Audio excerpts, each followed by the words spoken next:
दिल्ली की आम आदमी पार्टी पर इस समय घमासान मचा हुआ है। उनके ऊपर से मुसीबत कम होने का नाम ही नहीं ले रही। अब तिहाड़ जेल में बंद सीएम अरविंद केजरीवाल को एक के बाद एक कोर्ट से झटके लग रहे हैं। एक्साइज पॉलिसी केस में दिल्ली के सीएम केजरीवाल से जुड़ी याचिकाएं एक के बाद एक कोर्ट से खारिज हो रही हैं।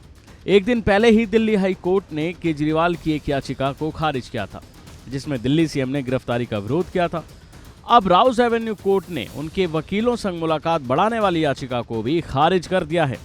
बता दें कि दिल्ली के सीएम अरविंद केजरीवाल को पिछले 24 घंटों में ये दूसरा झटका लगा है, जब उनकी याचिका को खारिज किया है। दिल्ली की राउस एवेन्यू कोर्ट ने उनकी दूसरी याचिका को खारिज कर दिया है। इस याचिका में सीएम केजरीवाल ने वकीलों से हफ्ते में 5 बार मुलाकात करने की इजाजत मांगी थी। बता दें कि फिलहाल अरविंद केजरीवाल अपने वकीलों से हफ्ते में केवल 2 ही बार मुलाकात कर सकते हैं। अब आपको बताते हैं कि आखिर पहले कोर्ट में सीएम केजरीवाल के वकील ने क्या क्या मांग रखी।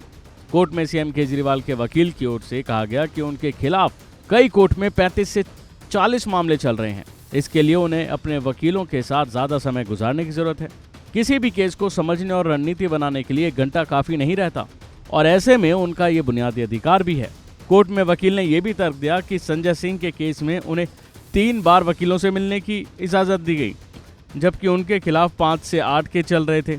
ऐसे में उन्होंने कोर्ट से हफ्ते में 5 दिन वकीलों से मुलाकात करने की अनुमति मांगी। उनके वकील ने यह भी तर्क दिया कि वो किसी राहत की मांग नहीं कर रहे, बस वकीलों से मिलने वाले वक्त की मांग कर रहे हैं। तो वहीं जब केजरीवाल के वकील ने ये मांग रखी, तो भला ईडी की तरफ से पेश वकील इसका विरोध कैसे ना करें। ईडी की ओर से पेश वकील ने कहा कि हफ्ते में 5 बार वकीलों से मिलने की मांग करना जेल मैनुअल के खिलाफ है। जेल में सभी लोग एक समान होते हैं। अरविंद केजरीवाल को पहले ही 2 बार वकीलों से कानूनी बैठक का आदेश दिया जा चुका है। ईडी ने कहा कि वकीलों के साथ कानूनी बैठकों का प्रयोग अलग उद्देश्यों के लिए किया जा रहा है, इसलिए इसकी अनुमति नहीं दी जानी चाहिए। तो वहीं कोर्ट की ओर से केजरीवाल की याचिका को खारिज करने के बाद दिल्ली बीजेपी अध्यक्ष वीरेंद्र सचदेवा ने कैसे तंज कसा, ये भी सुनिए। मैंने कहा ना कि कल हाई कोर्ट ने जो टिप्पणी दी है, उन्होंने सारे साक्ष्यों का जिक्र किया है। उन्होंने ये भी कहा कि जो अप्रूवर हैं उनका बयान भी कोर्ट के सामने हुआ है और उन पे उंगली उठाना, कोर्ट पे उंगली उठाना है। लेकिन महंगे महंगे वकीलों पे करोड़ों रुपए खर्च करके अरविंद केजरीवाल एक माहौल तो बना सकते हैं, लेकिन सच्चाई नहीं बदल सकते। सच्चाई ये है कि अरविंद केजरीवाल, आपने शराब घोटाले में चोरी की है, भ्रष्टाचार किया है, और आम आदमी पार्टी इसमें पूरी तरह से दोषी है। कल हाई कोर्ट ने जो टिप्पणी दी है, उन्होंने सारे साक्ष्यों का जिक्र किया है। उन्होंने ये भी कहा कि जो अप्रूवर हैं उनका बयान भी कोर्ट के सामने हुआ है और उन पे उंगली उठाना, कोर्ट पे उंगली उठाना है। लेकिन महंगे महंगे वकीलों पे करोड़ों रुपए खर्च करके अरविंद केजरीवाल एक माहौल तो बना सकते हैं, लेकिन सच्चाई नहीं बदल सकते।